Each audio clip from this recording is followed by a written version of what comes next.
Well. Welcome to Share My Ride. This is Ken, the new Uber driver. Welcome to you newbies. I'm looking to reach out and network and see if we can get together and work together, see if we can help each other be successful. This is a comment on one of the videos from Tim. I do a lot of comments on Tim. I watch all of his videos, and sometimes we agree and sometimes we really don't. This was an issue that came up about an Uber driver. I don't know all of the details, so I'm kind of going to speculate a little bit to try and make this make sense. So, rider calls the driver. Driver is a female. Driver shows up. The rider is a male. The rider has some type of behavioral issues, MS or autism or something. Rider gets in the car. Rider's behavior makes the female driver feel uncomfortable. Female driver pulls into, let's say, a 7-Eleven and puts the guy out. For her safety, this is what she felt best thing to do. The rider, let's say he has autism, let's say, goes into the 7-Eleven. The 7-Eleven calls the rider's people. They come and get him. They complain to Uber. And Tim kind of says, well, it's the rider's fault and Uber's fault. Well, I'm taking Uber out of this. Whoever made that call knew the behavioral issues of that rider. My guess is they didn't say anything because they thought that no one would come and pick him up. But you also have third-party agencies that call for a driver, like Kaiser Permanente. I get them all the time. I get one every day. I also get texts from third-party to say that the rider has a walker. The rider has a cane. I got one the other day. The guy says, the ride is for my wife. She's going to physical therapy.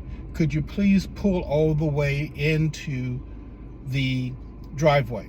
So my point is, whomever made that call for the driver could have texted the driver and said, just to make you aware.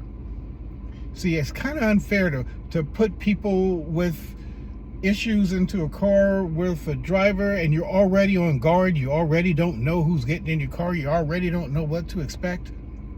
And you get somebody who starts to act out, and you don't know what's going on. I'll give you an example. I got a call from the high school. I get there, the principal comes up to me and he says, look, I called for the Uber. I got a kid here. He got a little out of control, went off on the teacher. He says, the kid's calmed down now. Would you take him home? Sure, no problem. Now I know what to expect. See, it was unfair. It's not Uber that's in the middle of this. It's the person that set all of this up. It's not the fault of the guy who's got this ailment. He's just, whatever's happening is happening. Not the fault of the driver. She doesn't know what's going on. I feel at risk. Let's shut this down.